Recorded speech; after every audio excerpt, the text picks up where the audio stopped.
Assalamualaikum warahmatullahi wabarakatuh.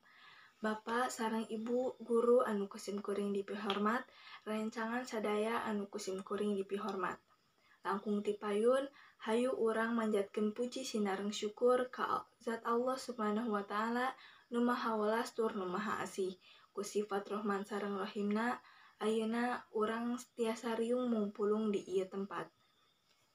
Hadirin sadaya anu kusim kuring dipihormat, upami ku urang sadaya dilenyepan deui jaman kiwari teh parantos seueur perobihana di jaman urang kapungkur dugi ka ayeuna benten sareng tebih pisan perobihanana ti kawit alat transportasi dugi ka teknologi ayeuna serba canggih.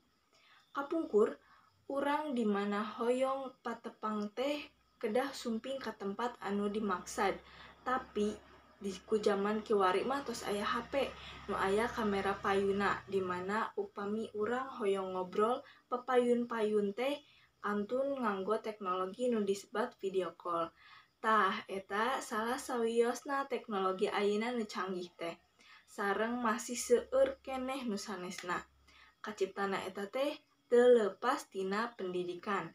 Kumargi kitu pendidikan di zaman ayeuna teh diraos penting pisan kanggo putra-putri urang salaku generasi penerus di zaman anu bade dongkap. Cobi emutan ku urang sadaya di tengah-tengah majuna teknologi, kumaha upami putra sareng putri urang teu kabahanan ku pangarti, tangtos anjeunna bakal katinggalen tebih ku persaingan kerja. Kumargi ayeuna oge pami hoyong damel teh kedah gaduh ijazah anu luhur pami hoyong kenging damel anu sae mah.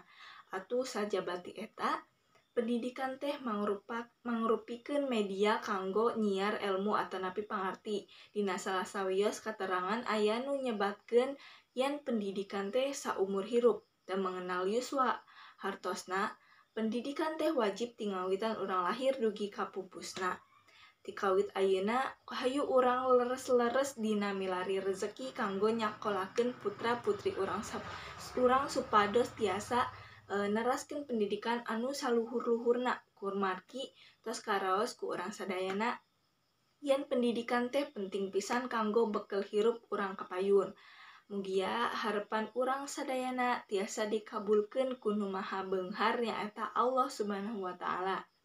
Mudah-mudahan sok sanaos singkat, mudah-mudahan cariosan urang ti awal dugi ka akhir tiasa dipihartos ku sadayana nu hadir di dieu ayeuna.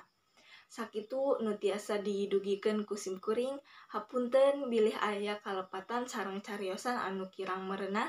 Hatur nuhun kasadayana pahartosanana.